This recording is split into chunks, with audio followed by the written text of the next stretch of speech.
Feliz, irmãos, muito feliz de estarmos aqui e principalmente de ter essa honra. Eu digo que é uma honra estar ministrando uma rápida palavra nesta noite, porque nós temos aqui os bispos presidentes do ministério, pastor Antônio, que já conhece os bispos muito mais tempo do que eu. Luana, né, fundou o ministério também, né, com a... Quase foi depois, a missionária Daniele, missionária Denise, entre tantos, Deus nos proporcionou, né?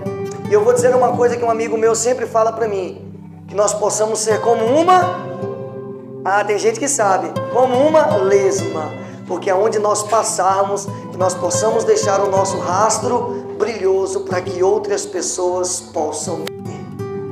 E eu tenho visto isso, É uma honra muito grande. E eu não vou demorar, irmãos.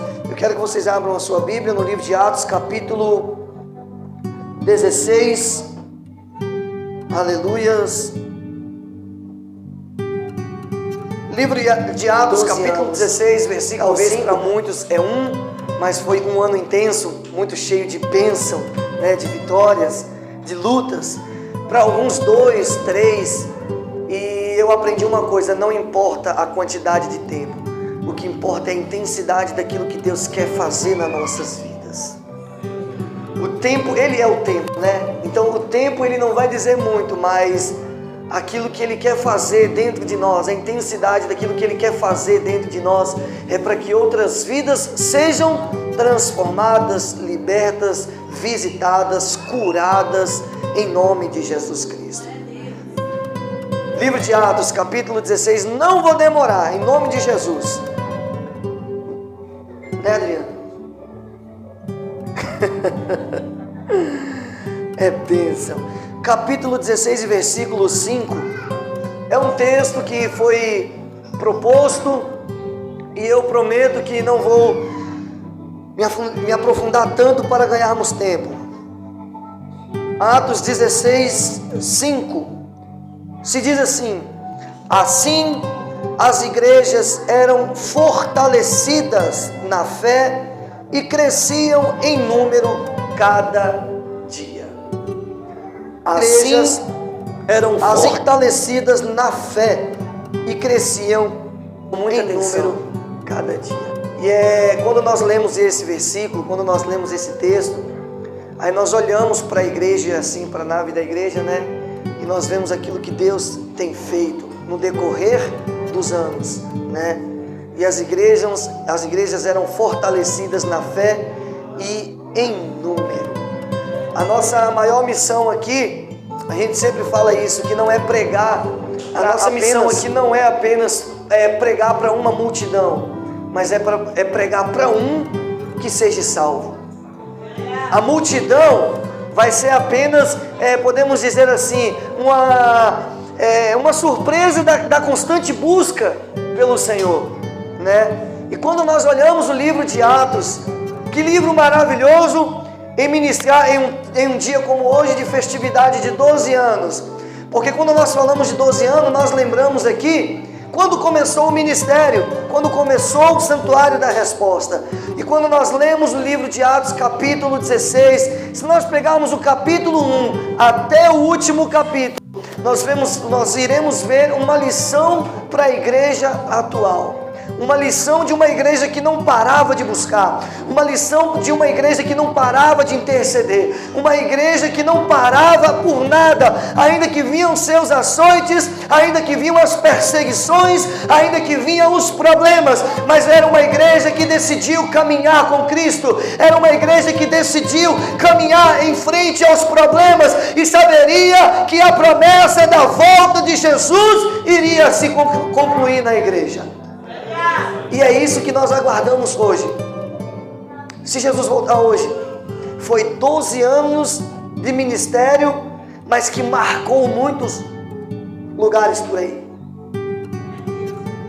Se Jesus voltar hoje, foram 12 anos que marcou vidas, marcou histórias.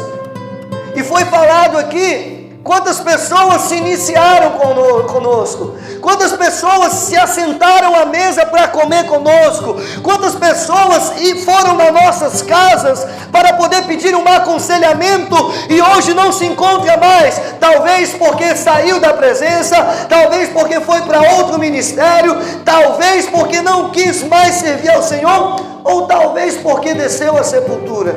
Mas uma coisa nós temos na nossa consciência: a missão foi dada e a missão está sendo cumprida. A missão está sendo cumprida.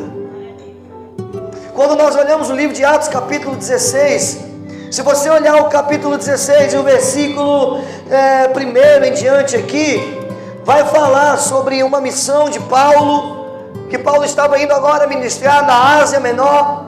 Só que a Bíblia vai dizer lá na frente que o Espírito de Deus impediu que eles fossem, porque eles precisavam, Paulo viu em uma visão que alguém na Macedônia estava clamando por ajuda. E aí Paulo agora, o próprio Deus faz Paulo desviar do seu caminho para ir em direção à Macedônia, porque tinha uma família que precisava ser salva. E uma das coisas que eu quero dizer aqui nessa noite de hoje, em nome de Jesus, talvez você está esperando uma oportunidade para pregar em um grande congresso, talvez você está esperando uma oportunidade para pregar no ginásio da Portuguesa, talvez você está esperando uma oportunidade para pregar nos gideões missionários da última hora, e enquanto tem uma família esperando esse culto acabar, para que você possa levar aquilo que você recebeu aqui nessa noite de hoje, em nome de Jesus. Fazer a vontade de Deus não é apenas pegar um atalho pela nossa vontade. Fazer a vontade de Deus não é apenas dizer assim: eu vou fazer assim para que eu ajude Deus. Quantas vezes nós tentamos ajudar a Deus para que talvez o nosso ego viesse a aparecer? Não, eu preciso um pouquinho mais de câmera para mim, eu preciso um pouquinho mais de microfone para mim.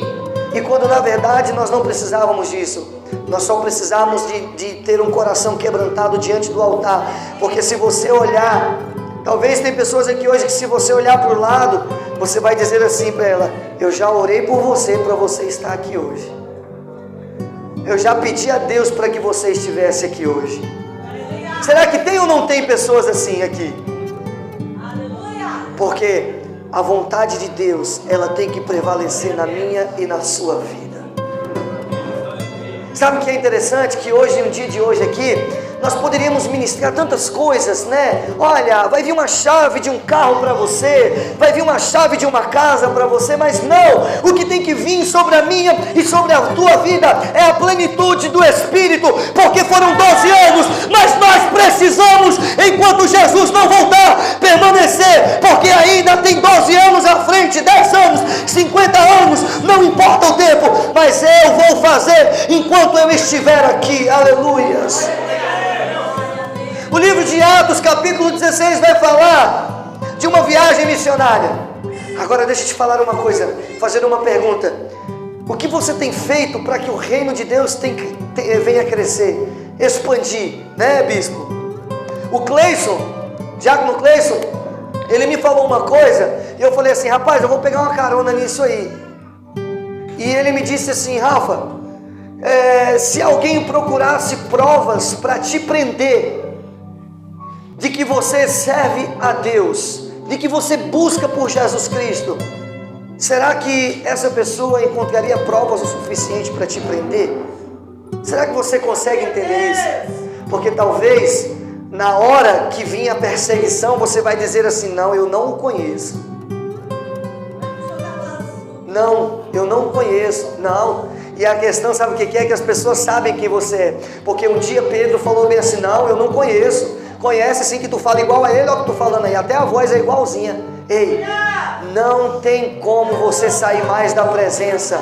Eu digo isso sempre: o céu, ele te persegue. Deus não vai te perder para o inferno. o céu vai continuar te perseguindo. Ah, mas como, pastor Rafael? Ah, eu saí da igreja, não vou mais. Não se preocupe, o camarada usado por Deus vai abrir e inaugurar uma igreja bem do lado da tua casa, porque você precisa entender que o céu vai te perseguir. Você entra dentro de um Uber para pegar o Uber, e aí o que acontece? O camarada é crente e bota bem no som lá um louvorzão justamente para você escutar. O céu, diga para quem está do teu lado, o céu vai te perseguir.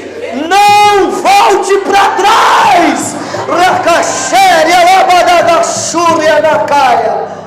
O céu vai te perseguir, viu? O que você tem feito para o reino do céu expandir? O que você tem feito para nós fazermos o reino de Deus? Olha para a igreja primitiva. Me dê características da igreja primitiva que fazia o reino dos céus ir à frente. A Bíblia vai dizer que no dia de Pentecostes, capítulo 1, capítulo 2 vai dizer assim que, lá no livro de Atos, vai dizer assim, olha, que Jesus ele aparece aos seus e diga assim, olha, vocês ficam em Jerusalém, até que vocês sejam tomados de poder, aí depois vocês vão. Eu imagino que os discípulos, naquele momento, os apóstolos de Jesus, eles estavam, irmão Valéria, com a unção correndo na veia, doido para correr, pregar, evangelizar, mas eles não saberiam que ainda viriam provas que talvez iriam fazer com que eles parassem no meio do caminho. E aí o próprio Jesus diz assim, olha, fique quietinho em casa, vai para casa primeiro, deixa eu revestir vocês, depois vocês vão voltar e aí o negócio vai ser diferente. A Bíblia vai dizer no capítulo 3 que estavam todos reunidos e veio um vento impetuoso, encheu toda a casa. Isso aí eu conheço, pastor. Nós conhecemos, mas deixamos de viver aquilo que foi delegado para mim e para a tua vida. Muitos que estão aqui já perderam a autoridade de Deus, mas em nome de Jesus